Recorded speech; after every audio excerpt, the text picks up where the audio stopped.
Vous préférez être ici qu'à l'apérosé. D'accord, j'ai compris. Donc ça doit être quand même très important. Donc je suis ravie de vous accueillir. Je m'appelle Tania Lafort. Donc beaucoup d'entre vous me connaissent, d'autres pas. Je suis responsable de ce centre de formation. Je vais t'enlever ça, tu verras mieux, Nathalie. De ce centre de formation Réa Active où nous enseignons la PNL, l'hypnose et un cursus coach professionnel où nous formons des professionnels de l'accompagnement. Nous donnons un titre RNCP pour accompagner les personnes. Donc cet été, on a une université d'été où les personnes qui se forment, qui veulent faire ce cursus de coach ou se former à la PNL peuvent le faire de façon intensive.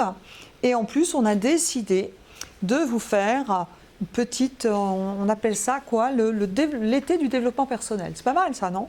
Voilà. Donc, je suis infirmière de formation, je me suis formée à la PNL il y a bien longtemps. J'enseigne la PNL, j'enseigne l'hypnose. J'ai aussi un cabinet dans lequel je reçois des personnes pour ou de la thérapie ou du coaching, puisque je suis thérapeute en thérapie comportementale et cognitive. Et dans le cursus coach, on va présenter aussi l'analyse transactionnelle. Je ne suis pas une spécialiste de l'analyse transactionnelle. Je vais vous en dire quelques mots, essayer de répondre à vos questions, pour vous dire effectivement à quoi ça correspond et pourquoi on a choisi de vous présenter l'analyse transactionnelle dans ce cursus coach. Et en dehors du cursus coach, d'ailleurs, on peut tout à fait se former à l'analyse transactionnelle en dehors du cursus coach. Donc l'analyse transactionnelle, comme son nom l'indique, eh bien, c'est un cursus, c'est un courant analytique. C'est-à-dire qu'on a une différence entre l'analyse transactionnelle et la PNL. L'analyse transactionnelle, on est vraiment dans l'analyse du fonctionnement humain, l'analyse de la construction des scénarios de vie, l'analyse des transactions, c'est-à-dire des relations entre soi-même et soi-même ou entre soi-même et les autres. D'accord ? Alors que la PNL, programmation neuro-linguistique, s'est inspirée de différents courants, dont l'analyse transactionnelle, où on a bien sûr des outils de compréhension, mais on a des outils aussi de changement. Sachant qu'on peut aussi faire du changement avec de l'analyse transactionnelle, mais il faut aller à un niveau beaucoup plus élevé. Donc l'analyse transactionnelle a été mise au point par Eric Berne dans les années 60, psychiatre canado-américain, qui était formé à la psychanalyse à New York. Ce monsieur a beaucoup travaillé et on lui a refusé le titre de psychanalyste. Et ben, c'était une bonne idée, ça nous a bien rendu service parce que de ce fait, Eric Berne a décidé de présenter des concepts issus quelque part de la psychanalyse qui vont être accessibles à tous. L'idée d'Eric Berne, c'est de rendre intelligent tout à chacun. Quand je veux dire intelligent, c'est-à-dire la compréhension de soi, la compréhension des interactions entre soi et les autres. Et donc certains d'entre vous ont dit mieux se connaître, certains d'entre vous ont dit curiosité. Eh bien oui, effectivement, l'analyse transactionnelle est un très très bel outil, très complémentaire à la PNL et à d'autres approches pour comprendre comment je fonctionne, comprendre pourquoi parfois j'ai des réactions émotionnelles qui me paraissent bizarres, comprendre dans une société avec l'analyse transactionnelle, on peut comprendre tout à fait si je suis manager comment fonctionnent mes collaborateurs, quels vont être les points de vigilance dans leur façon d'être, quels sont leurs besoins, et puis comment du coup je vais mieux manager pour que les gens soient satisfaits. Donc on va utiliser l'analyse transactionnelle en développement personnel dans une posture de coach, d'accompagnant, de thérapeute, de psychologue, il faut que je revienne, ou dans le travail d'équipe dans les entreprises, on a beaucoup d'outils qui se basent sur cet outil. Ok ? Donc, l'AT, pour comprendre, c'est un petit peu que ça va vous donner une cartographie du fonctionnement humain et de comment on arrive à cette construction. Si j'avais fait l'analyse transactionnelle avant d'avoir des enfants, je crois que je n'aurais pas fait d'enfants. Parce que vous allez comprendre que tous nos messages, tous les messages qu'on donne à nos enfants, souvent complètement involontaires et inconscients, vont carrément définir leur personnalité et leur scénario de vie. Et même avec plein de bonnes intentions, on se construit d'une certaine manière. Et puis la PNL, quand je vous dis l'analyse transactionnelle, on va être plutôt « je comprends pourquoi ». La PNL, on va plutôt dire « j'ai des outils de changement pour changer » avec du « comment je fais » pour faire un ancrage, pour retrouver une émotion positive, comment je fais pour dépasser, comment je fais pour avoir une stratégie d'excellence. Il y a beaucoup de comment, mais il y a quand même du pourquoi. Parce que ici, par exemple, vous êtes dans une formation en PNL où on est spécialisé en modélisation de la PNL. C'est-à-dire que ces outils de PNL vont permettre d'analyser les problèmes avec les outils PNL, de modéliser, de comprendre quand même comment les personnes fonctionnent, mais avec une grille de lecture PNL, et d'avoir des outils de changement pour leur permettre d'atteindre leurs objectifs ou de débloquer les freins.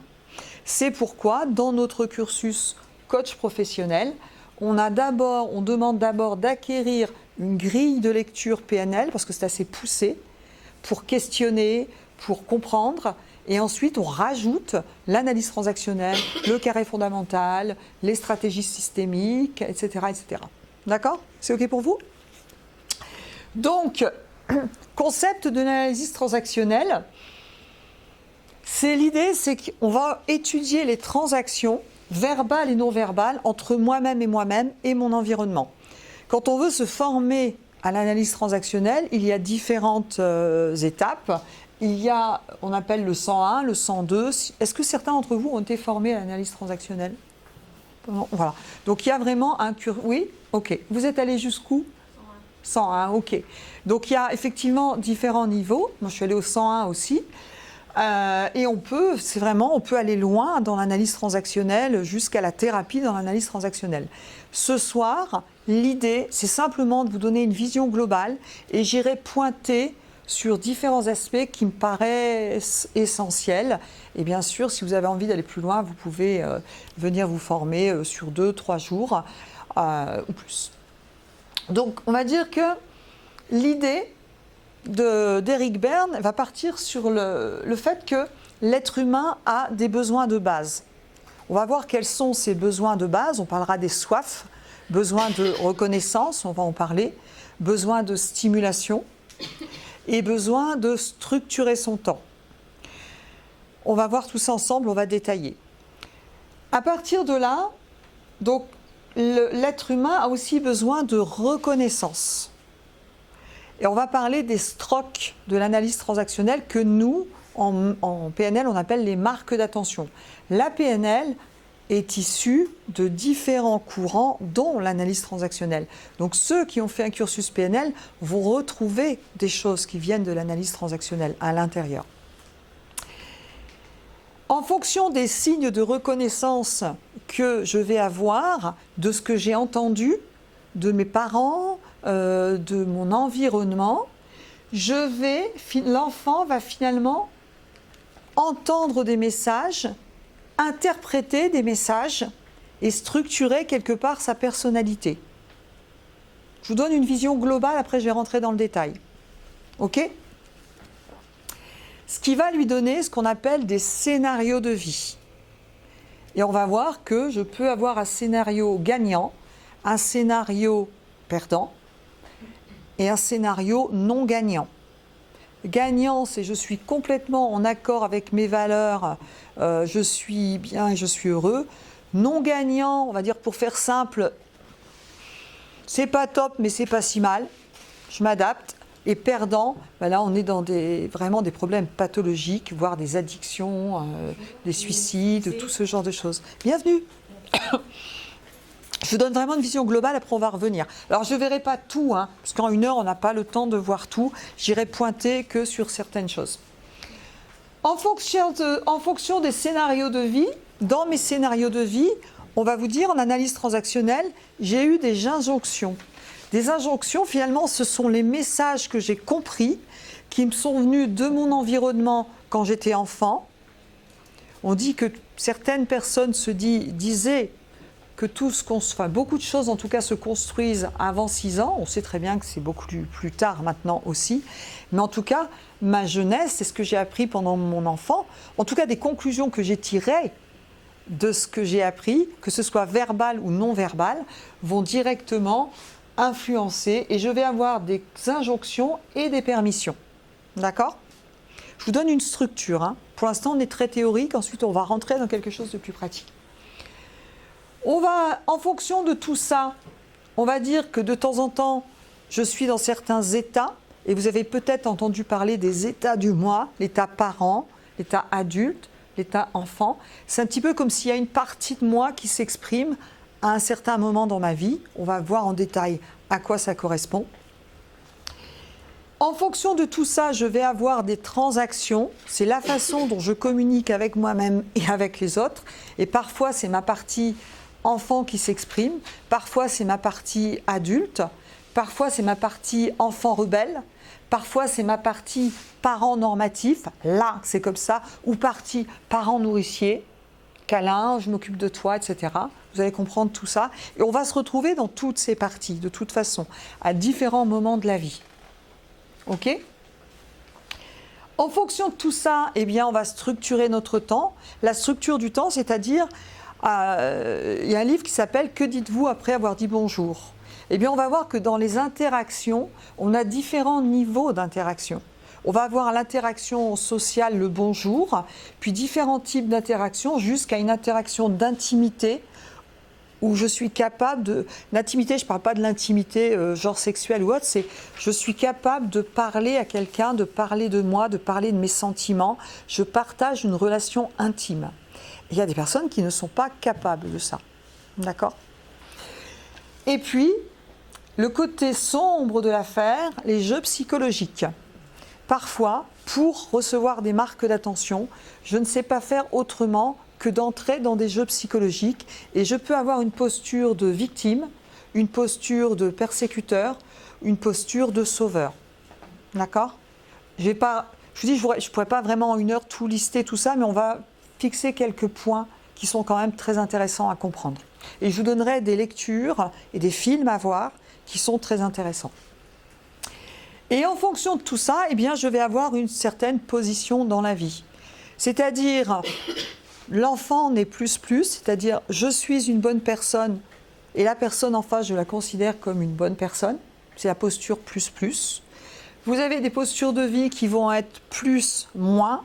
Moi, je suis quelqu'un, les autres en bas, là, c'est pas terrible, eux.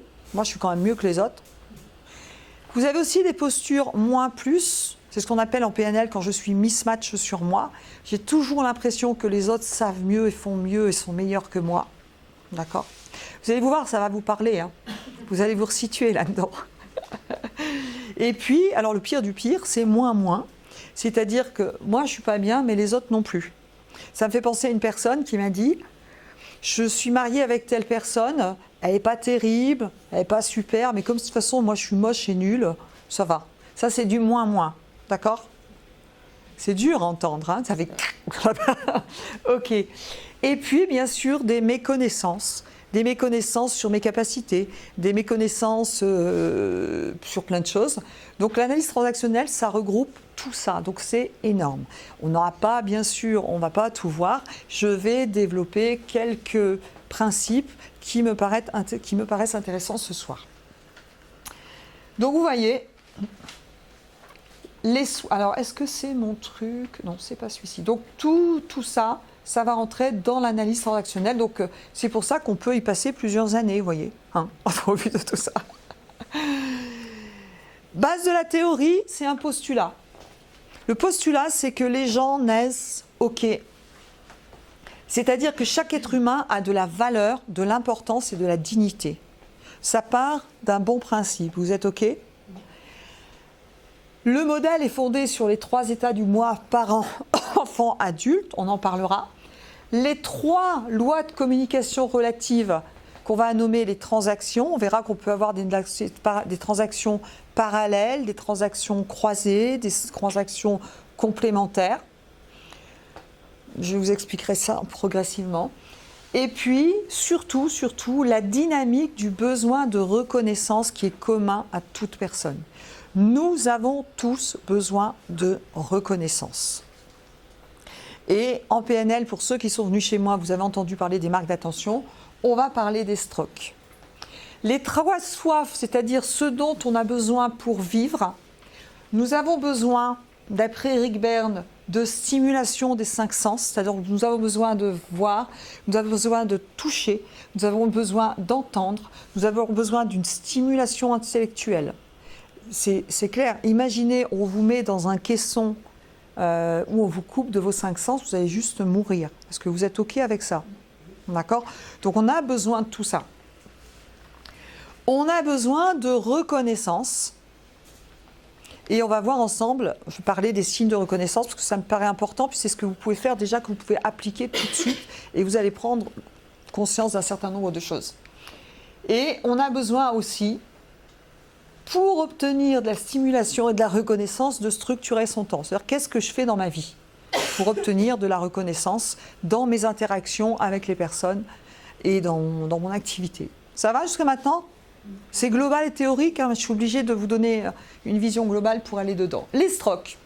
Les STROC qu'on va aussi appeler du coup les signes de reconnaissance, qu'on va appeler aussi les marques d'attention. Si je vous parle de marques d'attention, à quoi pensez-vous? Donnez-moi un exemple de marque d'attention.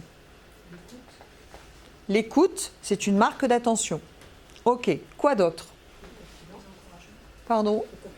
Le compliment, c'est une marque d'attention. Les encouragements, j'ai entendu, c'est une marque d'attention.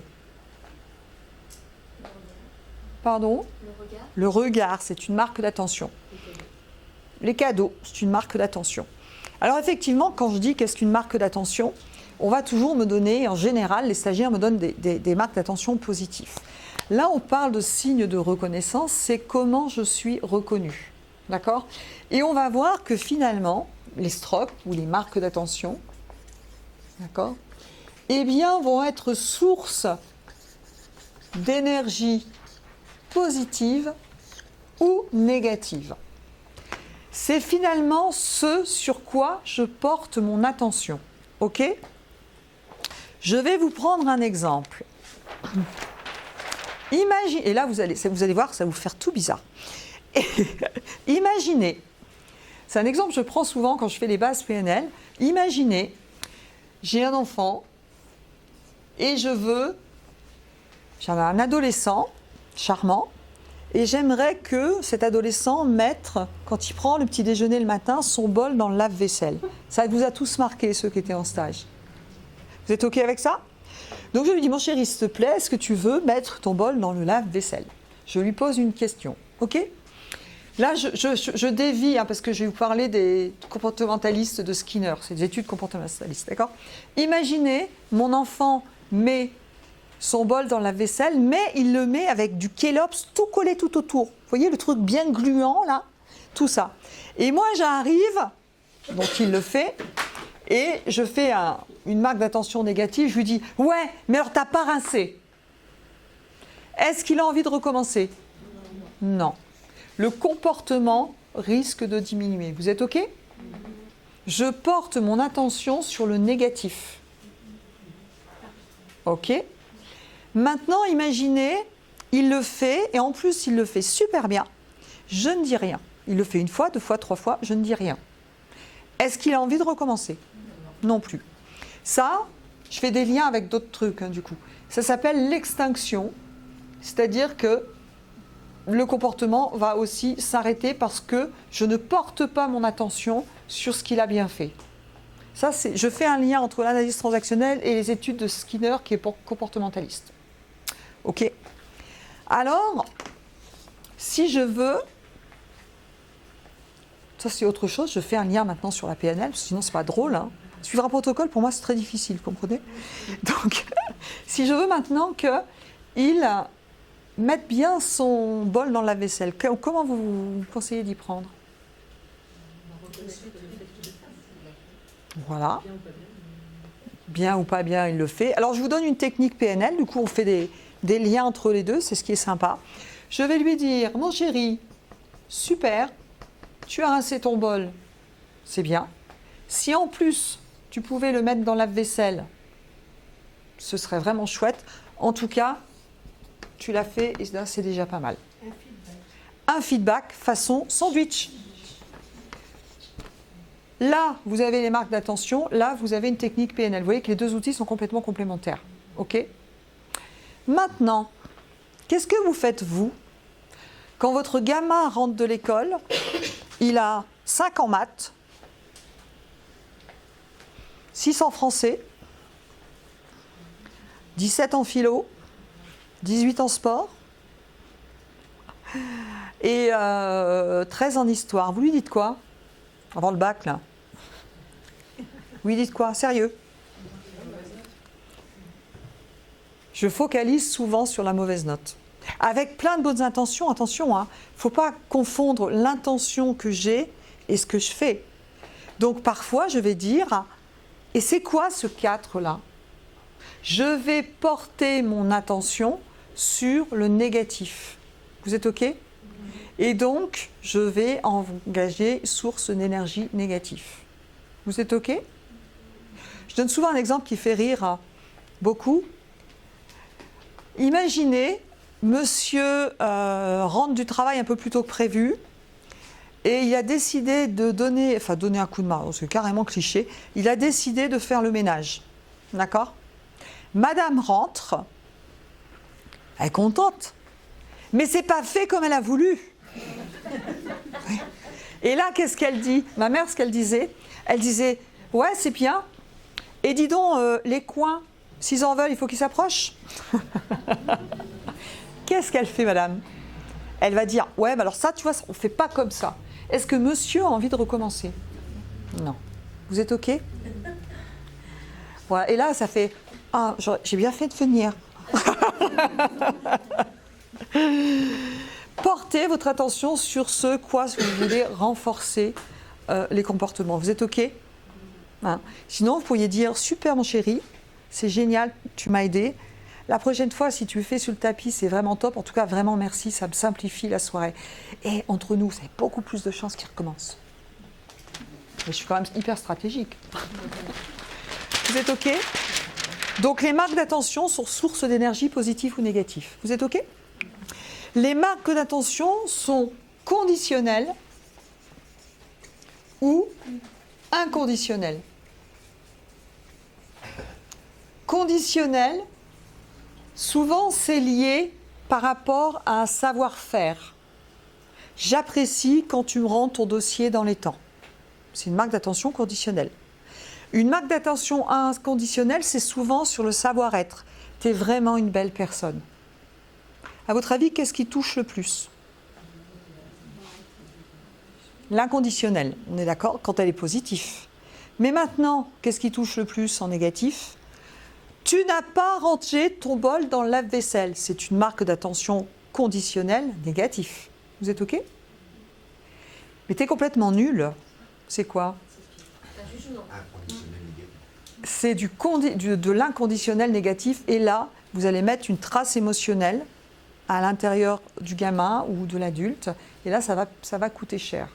Vous êtes OK? Donc, qu'est-ce qu'on sait sur les marques d'attention? C'est qu'elles sont indispensables à la survie. Indispensable à la survie, ça veut dire que c'est pas être faible que de dire j'ai besoin de reconnaissance. On a tous besoin de reconnaissance. Et chacun a son type préféré. D'accord? Certains vont préférer avoir... Alors je fais des liens, quand je fais en PNL, je fais des liens souvent avec...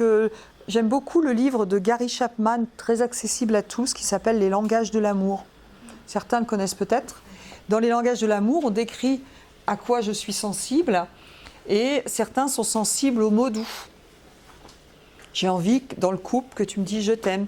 En entreprise, j'aime bien que mon manager vienne me dire « super, ce que tu as fait, c'est du bon job ». D'accord ? Certains vont être sensibles aux cadeaux. C'est-à-dire, en entreprise, peut-être que je vais aller dire à la personne super, c'est bien ce que tu as fait, mais s'il n'y a pas le chèque ou la prime à la fin du mois, Rien à faire de ce que tu me dis, d'accord? Et dans les couples, je te dis que je t'aime, ouais, mais tu me fais jamais de cadeaux. Toujours mon anniversaire. Ça veut dire que tu ne m'aimes pas. Vous êtes OK? On n'a pas tous la même sensibilité. D'autres vont être sensibles aux moments de qualité. Donc les moments de qualité, c'est on se fait un bon repas, je prends soin, etc. Les moments de qualité en entreprise, ça peut être on va ensemble, ce qu'on fait avec mes collaboratrices, on va se faire un petit resto, on prend du temps, on discute, on se fait une pause café. Ce sont des moments de qualité. Pour certains, c'est important, pour d'autres, pas du tout. Moi, j'aime les moments de qualité. Mon mari, lui, il aime les cadeaux. Alors, on ne se comprend pas toujours. Vous voyez ce que je veux dire? D'autres peuvent être sensibles, les mots doux, les moments de qualité, le toucher. Ouais, tu me dis je t'aime, mais tu me touches jamais. D'accord? Oui, vous me dites des trucs, mais jamais en entreprise, vous venez me serrer la main. Alors maintenant, c'est difficile avec le Covid, mais vous venez me serrer la main. Vous venez me dire bonjour. Vous voyez, on n'est pas sensible à la même chose. Donc, chacun a son type préféré. Vous êtes OK?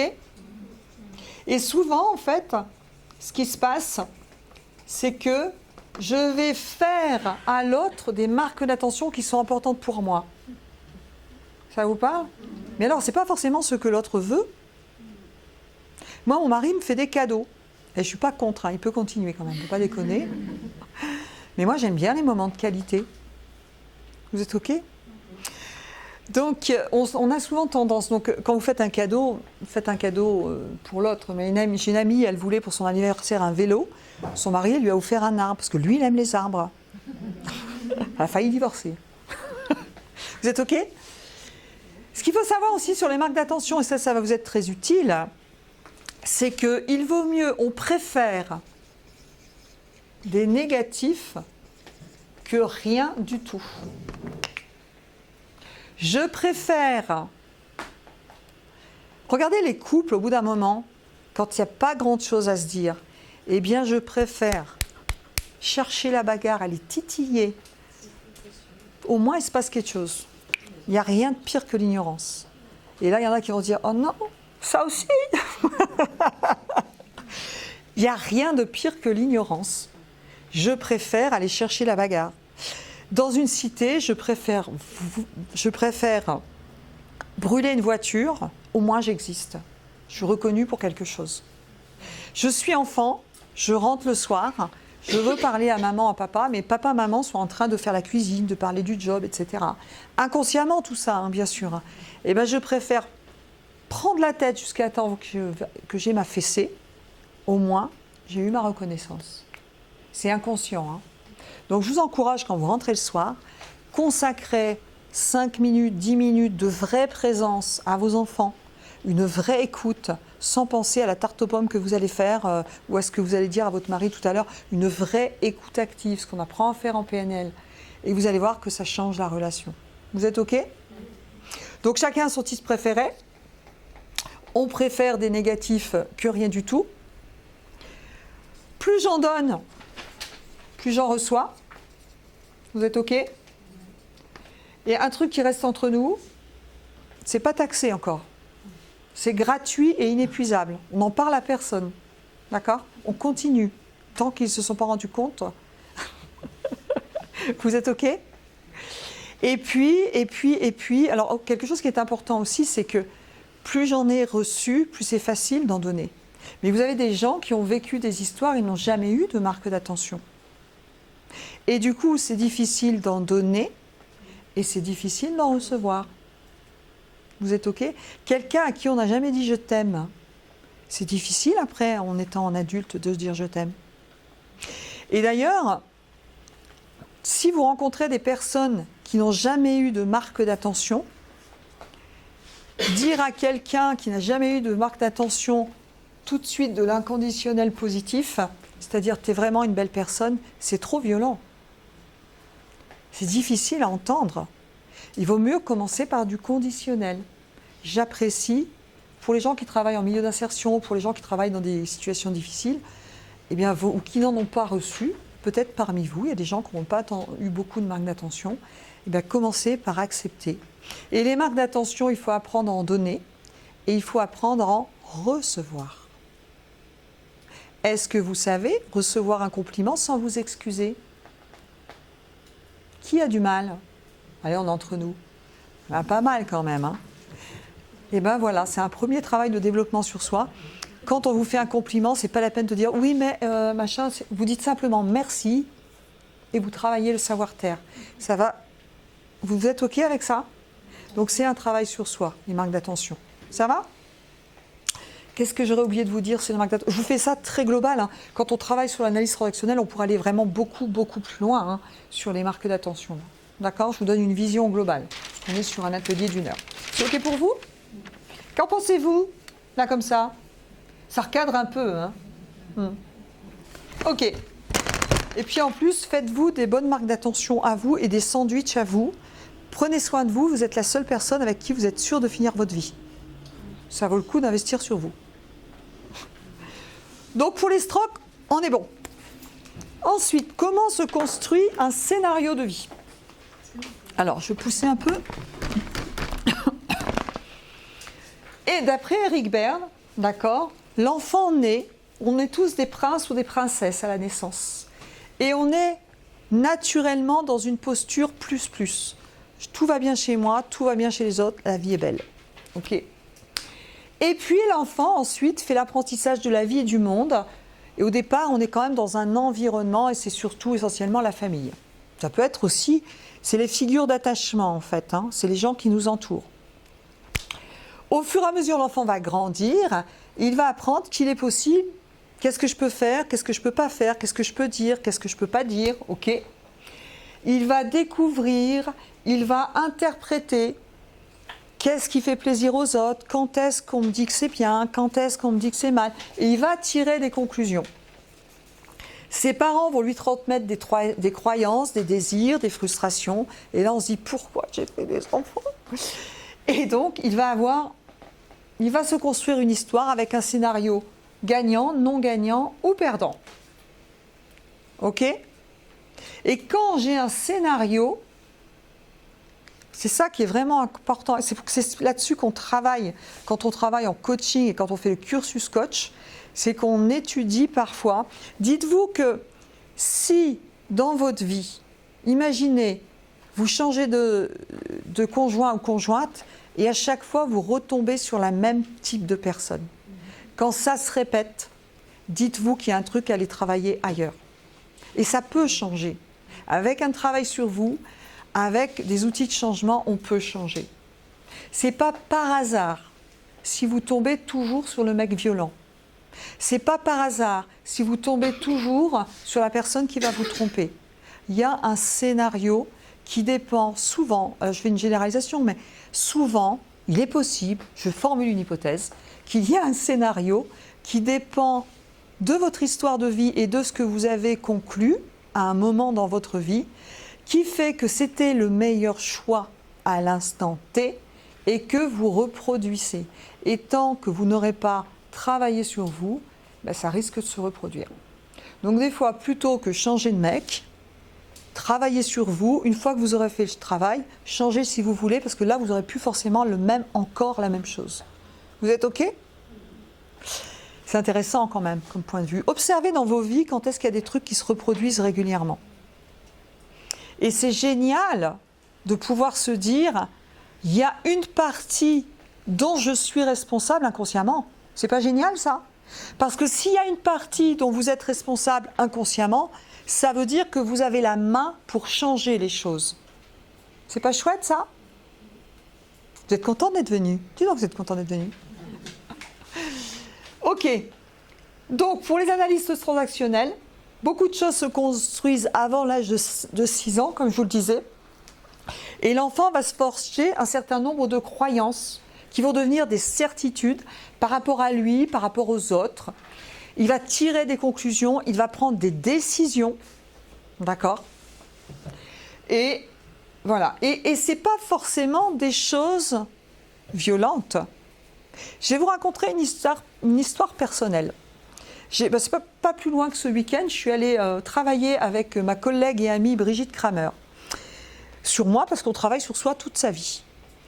Et je lui dis, il y a un truc qui me revient toujours dans la tête, je ne sais pas pourquoi. Je devais avoir 4 ans, puisque je n'étais pas encore scolarisée. Je suis allée voir mes frères et sœurs, je suis issue d'une famille nombreuse, et je suis arrivée à l'âge de 4 ans, j'imaginais une petite fille, super. Et j'ai fait semblant de savoir lire, comme beaucoup d'enfants le font. D'accord ? Et je lisais, et les gens, mes frères et sœurs m'ont dit « Mais c'est génial, tu sais lire ». La petite fille que j'étais de 4 ans s'est dit « Waouh, mais c'est magique, je sais lire ». Elle a cru qu'elle savait lire. Génial. Et puis, 5 minutes après, il y a une des sœurs qui a dit « Oh, ton livre, il est à l'envers ». Et là, j'ai vécu une déception énorme. D'accord ? Et je me suis demandé longtemps pourquoi ce souvenir de 4 ans est encore dans ma tête. C'est parce qu'un événement complètement banal, il n'y a pas de traumatisme, il n'y a pas d'intention négative, on est d'accord, mais la petite fille que j'étais a conclu, que je ne peux pas faire confiance aux gens qui peuvent me mentir, et 2, que je ne peux pas faire confiance à mes compétences. Vous êtes OK ? Et ça a structuré certaines périodes de vie comme ça, c'est-à-dire que j'ai grandi comme ça. OK ? Je vous prends un autre exemple. Un client que j'avais en coaching, le monsieur, 45 ans, chef d'entreprise, tout bien et tout, il ne se sentait pas intelligent. C'est pour ça qu'il venait. Je ne me sens pas intelligent. On a travaillé avec lui avec des outils PNL et on est arrivé sur un épisode de vie où quand il avait 5 ans, quand on dit que ça se joue avant 6 ans, pas que, mais en partie, eh bien sa maman lui disait « Je te donne de l'huile de foie de morue parce qu'avec ça, mon garçon, tu seras intelligent. » L'enfant qu'il était en a donc conclu qu'il n'était pas intelligent. Et il a grandi en pensant qu'il n'était pas intelligent. Il n'y a rien de traumatique, la maman était pleine de bonnes intentions, vous êtes d'accord ? Une fois que j'ai une croyance, eh bien, on le voit très bien en PNL, si vous avez envie d'aller plus loin, dans les niveaux logiques, une fois que j'ai une croyance, je vais faire des omissions, c'est-à-dire je ne vais pas voir tout ce qui contredit ma croyance, et je vais mettre en place une stratégie qui confirme ma croyance. C'est complètement inconscient. C'est pas beau ça ? Et là, je ne vous parle pas des traumas, parce que ça, c'est quand tout va bien. Donc, l'enfant va prendre des décisions, et je pense que la décision que j'ai prise, c'est je ne ferai plus confiance, et c'est pas bon de regarder ce qui ne va pas, parce que si je regarde ce qui ne va pas, si je regarde ce qui ne va pas, chez moi ou chez les autres, je vais perdre mes illusions. Et moi, dans mes comportements d'adulte, j'ai ce qu'on appelle en PNL un match inconditionnel. C'est-à-dire que je suis capable tout de suite de voir ce qui va bien chez les autres, mais j'ai beaucoup de mal à voir ce qui ne va pas chez les autres. C'est une force, mais c'est aussi un problème. Parce que du coup, je peux tomber sur des gens qui ne sont pas forcément appropriés à mes besoins et à mes valeurs, et ne pas voir tout de suite que ça ne colle pas avec ce dont j'ai besoin. Vous voyez, je vous parle de moi parce que je trouve que c'est important de vous donner des faits concrets pour voir jusqu'où on va. C'est OK pour vous ? Et donc, selon Edith Berne, on a un plan de vie, quelque part, un livre à lire, que dites-vous juste après avoir dit bonjour. Et donc, on a des scénarios et qui vont se répéter. Et tant que je n'ai pas compris mes scénarios... Alors, si j'ai un scénario gagnant, c'est chouette. Et je peux aussi avoir des scénarios perdants ou des scénarios non gagnants. Ça va ? Je ferai des liens avec les niveaux logiques des PNL et du modèle du monde. Pour les PNListes qui sont là, vous faites les liens tout de suite. Je ne vais peut-être pas, pour ceux qui ne sont pas PNListes, rentrer dedans, parce que sinon, on n'aura peut-être pas assez de temps pour aller dans... Et il est déjà 19h, ça va très très vite, dans ces histoires, quoique... Non, je ne vais pas y aller. Donc, globalement, on va dire que tout ça, on fait carrément des liens avec la PNL, avec les niveaux logiques de la PNL pour tous ceux qui connaissent la PNL, avec le modèle du monde, ce qu'on appelle la carte mandale pour ceux qui connaissent. Ceux qui ne connaissent pas, je n'aurai pas le temps de le développer ce soir, je vous invite à aller sur ma chaîne YouTube, vous avez une petite carte hein, sur vos chaises.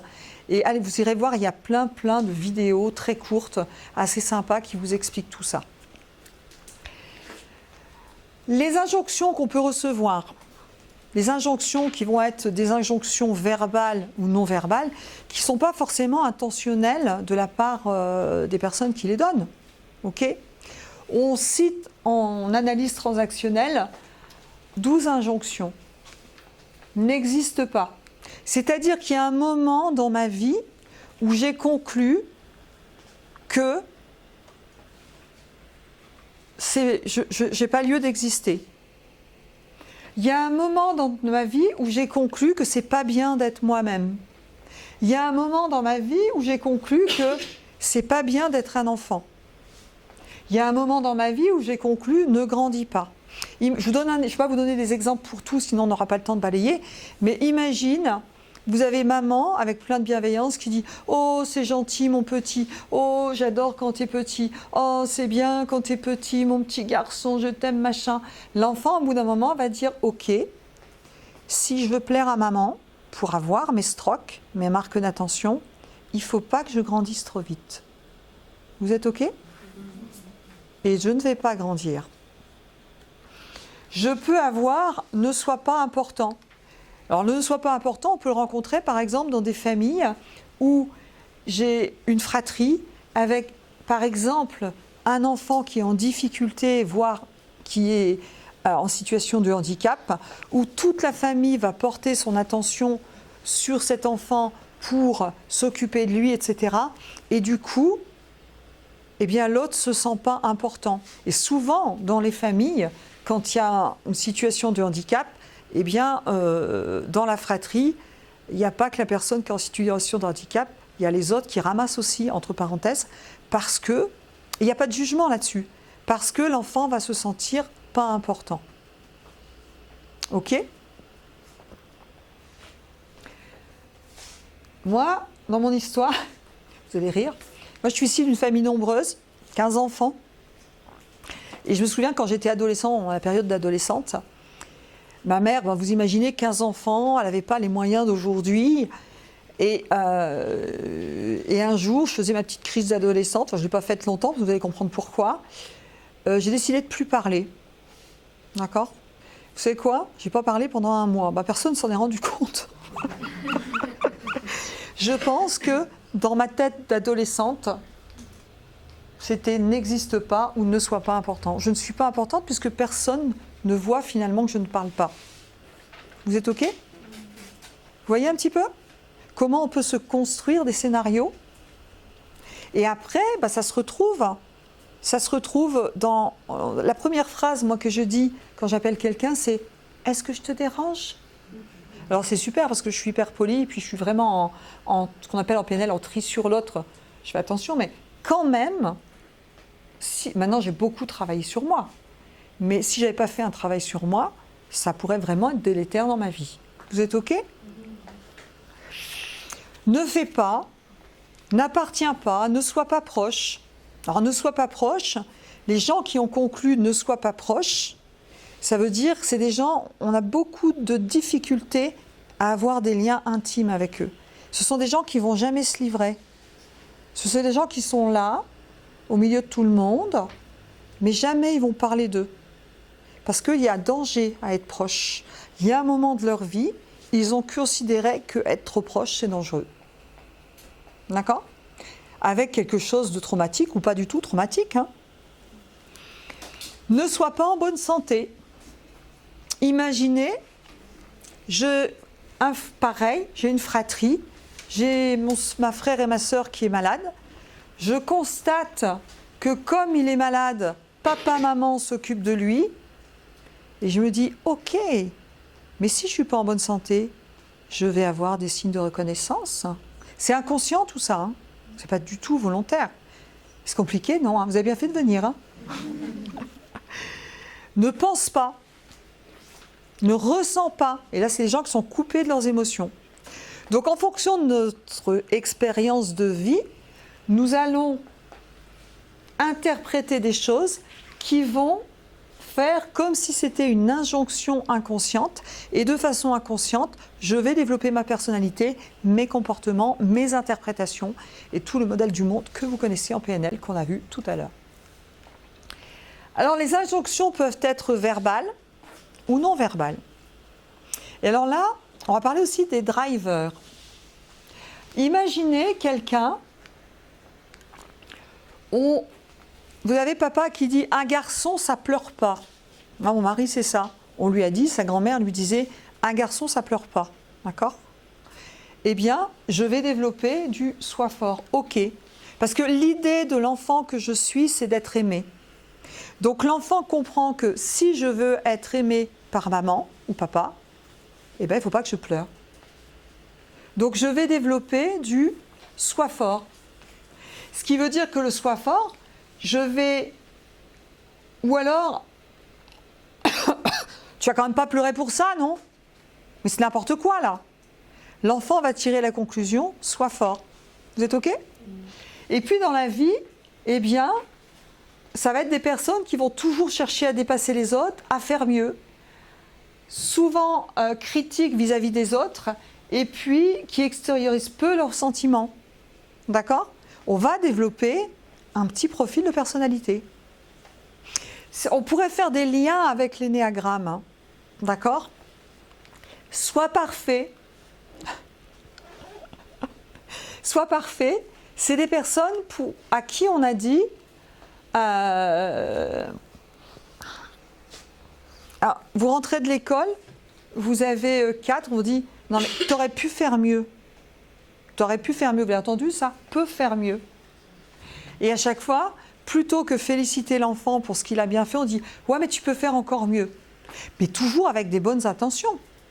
Eh bien, l'enfant se dit « si je veux être aimé, il faut que je sois parfait ».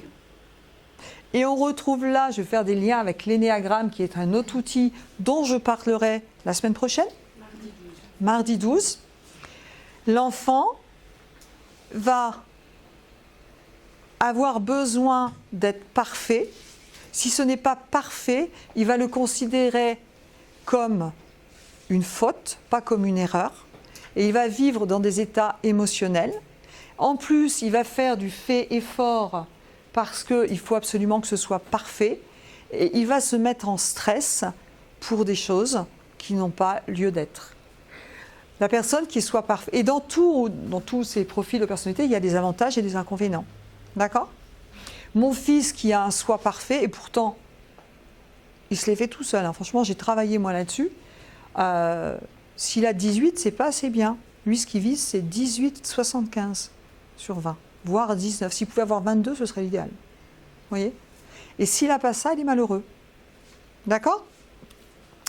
On a des gens qui... Moi, j'ai dû entendre, je pense, dépêche-toi. Marine confirme. Elle fait ça. Dépêche-toi, ça va donner des personnes impatientes qui courent. Je suis toujours en train de faire quelque chose, je fais les choses vite. Moi, j'ai du dépêche-toi. Ce dépêche-toi m'est utile parce que je suis capable de faire beaucoup de choses vite, mais parfois, ce dépêche-toi va m'épuiser. Puis va épuiser aussi mes collaboratrices. Ne dites rien, Marine. Parce que j'ai l'impression que tout le monde fonctionne comme moi. J'ai pas fini un truc qu'on en commence un autre.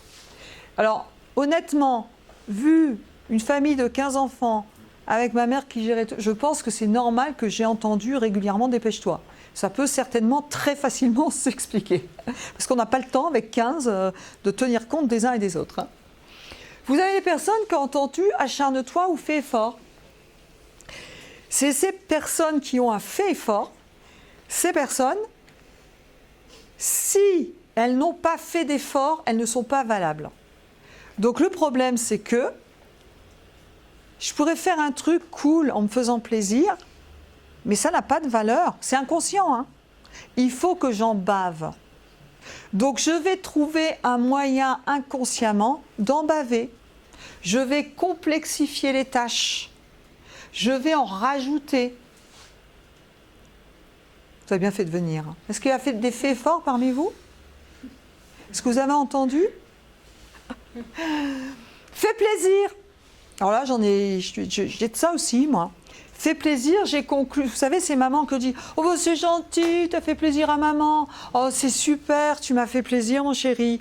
C'est génial ce que tu as fait. Oh, tu rends service, c'est super. » Et l'enfant va se dire « Ok, si je fais plaisir, je suis aimé. » Et là, je vais développer le profil 2 de l'énéagramme, où j'ai l'impression que pour être aimé, je dois faire plaisir aux autres, à tel point que je peux oublier mes propres besoins. Ces gens sont très serviables, mais jusqu'à épuisement. Ça vous parle? Vous avez fait plaisir parmi vous? Ça vous parle, hein? Ça se soigne. Je vous rappelle, tout se soigne.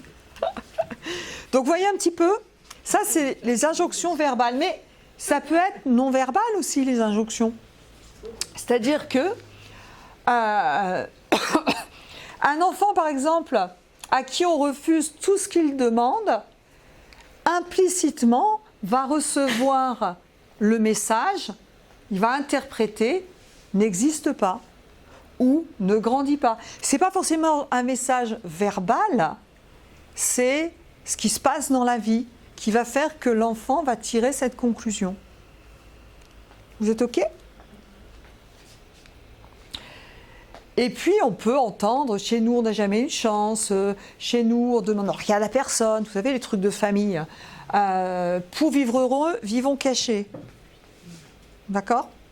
J'ai une amie qui est coach aussi, qui est de famille juive.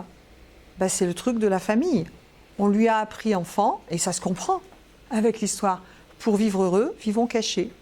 Ce qui fait qu'aujourd'hui, eh bien, être sur les réseaux sociaux et faire une formation et s'exposer, eh bien, elle a 60 ans, elle commence seulement à le faire parce qu'elle vient de dépasser ça. Alors que c'est quelqu'un d'extraordinaire qui aurait énormément de messages magnifiques et de connaissances à transmettre, mais avec cette injonction reçue, eh bien, elle n'a pas fait. Vous êtes OK ? Donc on a une petite voix intérieure, sois parfait, dépêche-toi, fais effort, fais plaisir. Et ça, on parle des drivers en analyse transactionnelle. C'est OK ? Il est déjà quelle heure ? On est presque à la fin de la conférence. On pourrait en parler 3 jours d'analyse transactionnelle. Maintenant, on va passer sur l'AT, le lien avec la psychanalyse et l'analyse transactionnelle. En psychanalyse, Freud parlait du surmoi, du moi et du ça. Ça vous parle ? Eh bien, en analyse transactionnelle, finalement, eh bien, on va parler, le surmoi, ça correspond plutôt à l'état parent. Le moi, ça va plutôt correspondre à l'état adulte, la sagesse. Et le ça correspondra plutôt à ma partie enfant. D'accord ? C'est comme si à l'intérieur de moi, il y avait plusieurs parties qui allaient s'exprimer à différents moments. Quelqu'un a fermé ou... Non, c'est le vent. Peut-être que je saoule quelqu'un à l'extérieur. Le rôle du surmoi et du parent, du coup, c'est l'interdit, le devoir, la morale. Le rôle du ça, c'est le désir et la pulsion. Et heureusement, au milieu, il y a un arbitrage avec la prise de décision. C'est-à-dire que si je n'avais pas là au-dessus, imaginez si je n'étais drivé que par mes désirs et des pulsions. Il y a des pathologies là-dessus, d'accord ? Ça serait quand même problématique. Si je n'avais pas non plus de désir ni de pulsion et que j'étais que dans le devoir et la morale, la vie n'est pas drôle non plus. Donc entre les deux, il y a une partie de moi qui arbitre et qui prend des décisions pour pouvoir m'adapter à mon environnement social, pour pouvoir vivre en communauté, pour pouvoir respecter les choses. On est d'accord ? Eh bien, on retrouve la même chose dans l'analyse transactionnelle. Dans la partie enfant, parfois on est en posture d'enfant adapté soumis. Parfois, la partie enfant, elle est intérieure de nous et même quand je suis adulte, on est d'accord que j'ai une partie enfant. Ici, quand je suis en formation et qu'on me voit chanter dans la salle et chanter Coccinelle, c'est l'enfant libre qui s'exprime. Vous êtes d'accord? On a tous en nous une partie enfant. Parfois, vous avez une partie enfant libre qui s'exprime. Ok? Parfois, quelqu'un va vous dire quelque chose, vous êtes pourtant bien adulte, on va vous dire quelque chose sur un ton, et inconsciemment, plutôt que réagir en adulte ou en parent, vous allez commencer à réagir comme un enfant. Ok, d'accord. C'est complètement inconscient. C'est votre enfant soumis. Ou alors l'enfant rebelle. Donc on a à l'intérieur de nous, c'est comme s'il y avait plusieurs parties, mais qui ne vont pas s'exprimer en même temps. Et pas forcément dans le bon contexte, en fonction de mon vécu. Et je vais quand même développer plus ou moins une partie. On a le parent, et dans le parent, on a deux parties. On a l'enfant nourricier, le parent nourricier, pardon. Le parent nourricier, son rôle, c'est effectivement de nourrir et protéger. Si vous venez ici dans ce centre de formation, vous verrez vite mon parent nourricier parce que vous avez toujours des petits madeleines, le petit café, est-ce que tout va bien? J'ai vraiment un parent nourricier qui est assez développé, d'accord? Et puis, vous avez aussi le parent normatif. Le parent normatif, c'est celui qui cadre, qui pose des règles, qui contrôle, qui censure. Et on a besoin des deux déjà en tant que parents, vous êtes d'accord? Un enfant a besoin d'un cadre, il a besoin de sécurité, il a besoin d'être aimé. Mais à l'intérieur de nous, parfois, on a cette partie qui va s'exprimer à un moment. Ok?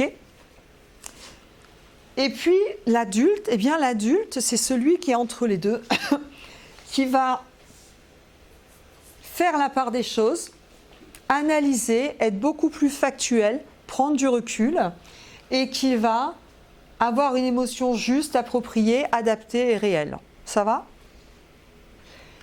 Globalement, je passe ça parce que voilà. Globalement, si je fais un schéma, on va avoir d'un côté le parent nourricier qui prend soin, c'est aussi le sauveur.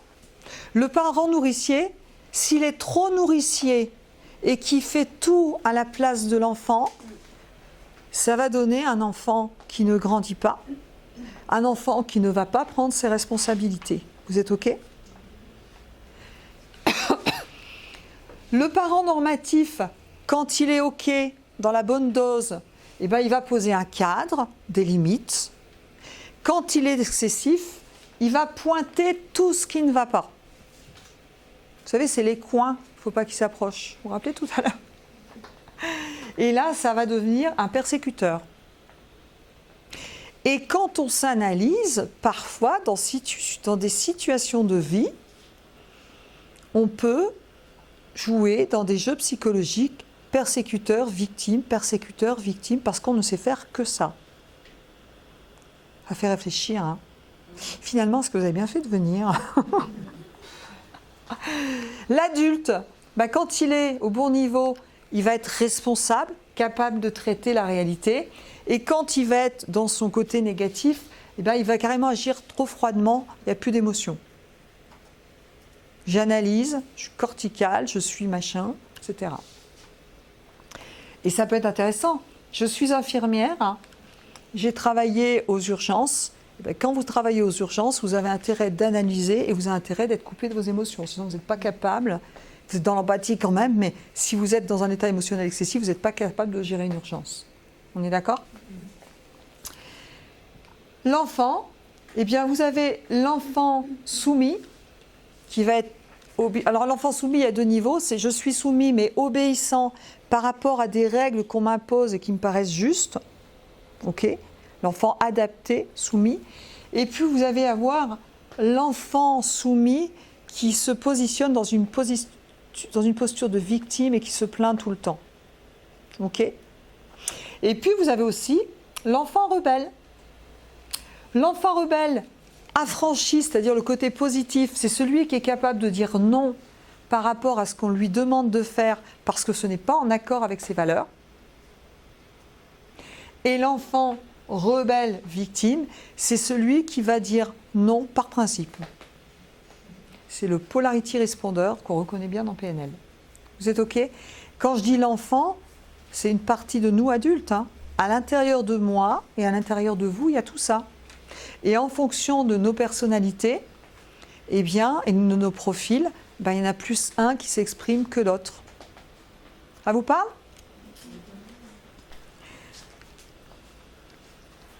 Alors, en fonction de tout ça, eh bien, on va avoir des façons de structurer son temps.